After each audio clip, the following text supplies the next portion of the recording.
Picture yourself standing in the middle of the society where you live on.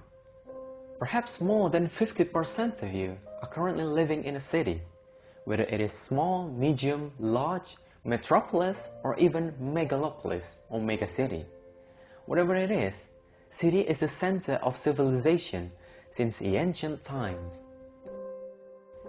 The word city and the related civilization come from the Latin root civitas, originally meaning citizenship or community member, and eventually coming to correspond with urbs, meaning city in the more physical senses.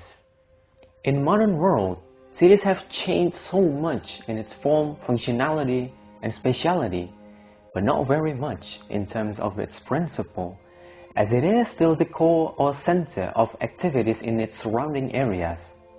Since the Industrial Revolution in 18th to 19th century up to the modern world, city acts more as a center of a certain system, followed with surrounding rural areas or smaller towns.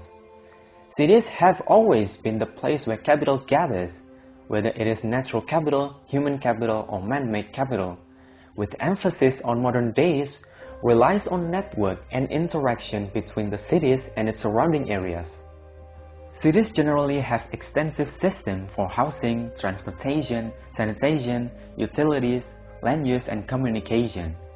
Their density facilitates interaction between people, government, organization, and businesses, sometimes benefiting different parties in the process, such as improving efficiency of goods and service distribution.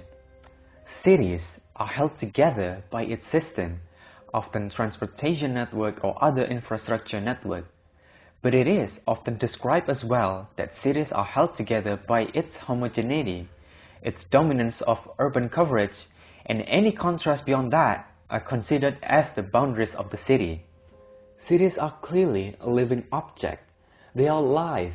In fact, it is the biggest form of life that we have. The question is it a very large organism in a usual sense, or is it something different? Well, in a sense, it is like an organism, and the infrastructure, act as the heart of the city, has much in common as an organism. It has some kinds of resistance and resilience.